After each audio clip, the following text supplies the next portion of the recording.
कल भी, आज भी, देश का नंबर 1 सिर्फ एक आज तक। करगिल की लड़ाई में जीत का शंखनाद कराने वाली बोफोर्स तोप से भी पावरफुल तोप भारत ने बना ली है।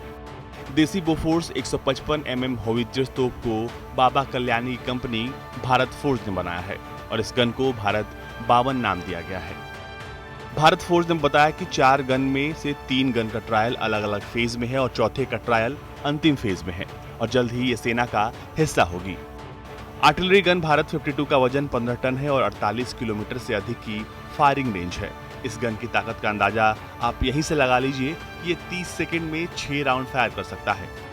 एडवांस टूड आर्टिलरी गन सिस्टम को दुनिया में सबसे उन्नत फील्ड आर्टिलरी सिस्टम में से एक माना जाता है, लेकिन अब तक भारत के पास ये अपनी तकनीक नहीं थी।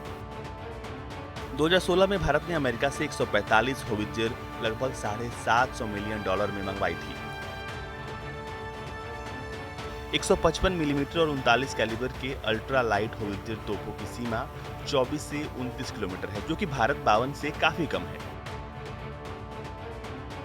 भारत फोर्ज के उप प्रबंधक अमित कल्याणी ने बताया कि हम पहली बंदूक के लिए 3 परीक्षणों और दूसरी बंदूक के 3 परीक्षणों के दौर से गुजर चुके हैं।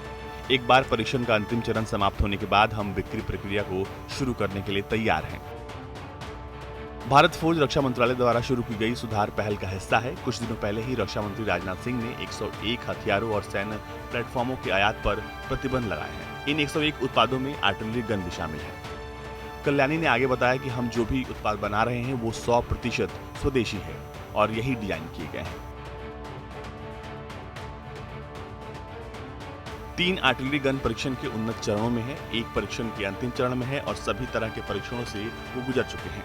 अब जो परीक्षण किया जा रहा है वो आखिरी फेज का परीक्षण, इसके बाद इसको सेनाओं को दे दिया जाएगा। भारतीय सेना 150 advance towed artillery gun system को खरीदना चाहती है। कल्याणी ने कहा कि एड ऑन और प्रौद्योगिकी के स्तर के आधार पर हर गन सिस्टम की कीमत 15 करोड़ रुपए तक हो सकती है। जिन उत्पादों पर हमने ध्यान केंद्रित किया है वो सभी घरेलू विनिर्माण के लिए हैं। आर्टिलरी गन जैसे कुछ उत्पादों में ये बहुत स्पष्ट है कि तकनीक या समग्र रूप से हमारे जैसा कोई नहीं है। भारत फोर्ज अपने सैन्य हथियारों के लिए भारत के बाहर के बाजारों की भी तलाश कर रहा है, लेकिन सवारियों के साथ भारत जैसे जिम्मेदार राष्ट्र के लिए रक्षा आइटम बेचना आसान है। अब ऐसे कई देश हैं जो हथियार खरीदते हैं जहां हमें नहीं पता कि वो इसके साथ क्या करते हैं। भारत कभी भी कहीं भी आक्रामक नहीं रहा, इसलिए मैं उन जगहों पर बेचना चाहता हूं जहां इसे बेचना सुरक्षित है और जहां इसे बेचना उचित है। रक्षा मंत्री राजनाथ सिंह ने हाल ही में 101 रक्षा उत्पादों पर बैन लगा दिया था और ये सब कुछ इसलिए किया गया ताकि घरेलू उत्पादन को बढ़ाया जा सके। ब्यूरो रिपोर्ट, भारत तक।